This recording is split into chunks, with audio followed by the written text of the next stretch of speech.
I'm running Facebook ads and I just don't know why they're not working for me. Sound familiar to you? If you've been running Facebook ads and they're just not working the way you expected them to, there's a few things you need to keep in mind. So let's cue that intro and dive right in.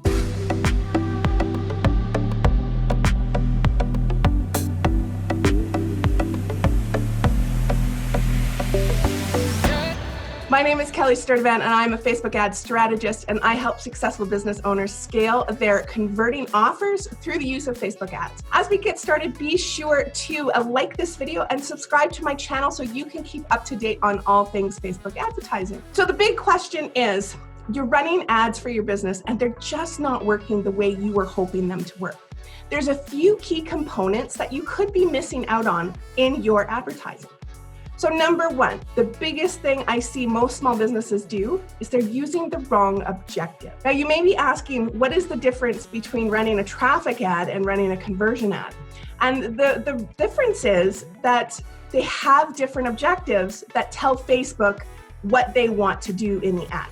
So for instance, a traffic ad can only optimize for people who are clicking the link on the ad and going to whatever landing page you're directing it to. An objective ad, such as purchases or leads or complete registration, these objectives are actually signaling to Facebook, we want to find people who are not only going to click the link in the ad, but who are going to take action on that landing page. Now, you may be seeing, well, how does that vary? Well, the difference is in all of the data and algorithms that Facebook has in the back end, they're able to determine based on the actions people have taken online, whether you are more likely to just click the link on the ad or whether you're more likely to click the link and actually take action. So there's all these little nuances that the back end algorithm can determine who are the best people for your ads to reach. The other thing people do when choosing the wrong objective is that they're just boosting posts through their business page rather than actually running an ad. Now, there's nothing wrong with the boost. I think they get a bad rap.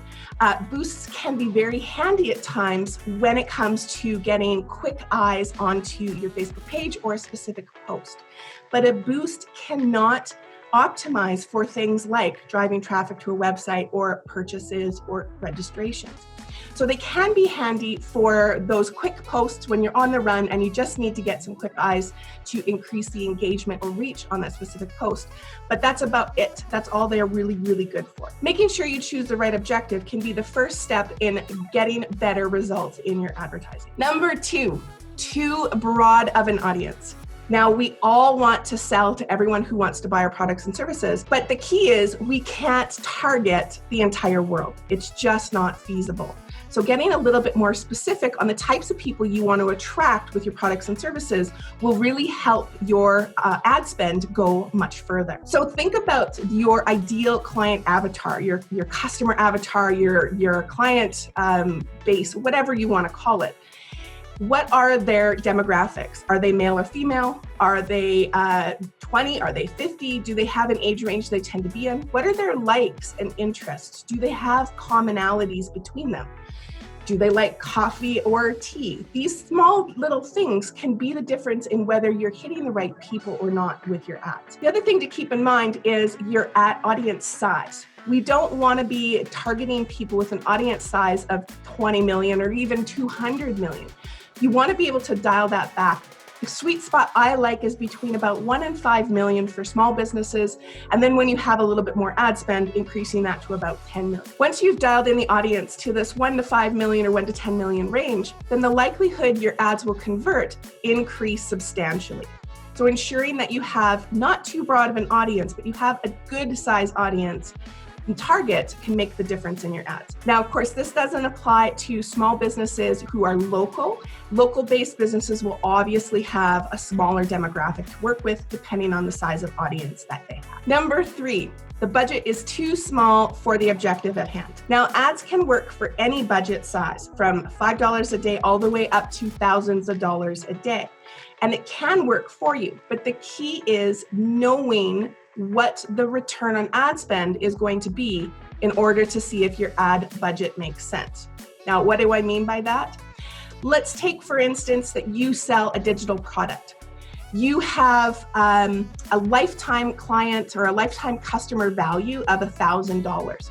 it wouldn't really make sense to put $10 into ads hoping you're going to acquire someone for $1,000. It's just not possible. But if you know that it's going to cost you $500 to acquire that $1,000 purchase, then it might make more sense for you to increase your budget. So really understanding what the ultimate goals are for your ads can make the difference in your ad spend. You need to know not only your lifetime value or your average cart value, but you need to know what you're willing to spend in order to acquire someone into that pipeline. For a service-based industry, we could be spending thousands of dollars to acquire a lead if that lead generates into a $5,000 or a $10,000 sale. So you see the difference with that? It doesn't really make sense to spend $5 or $10 or even $50 and expect a return of investment into the thousands.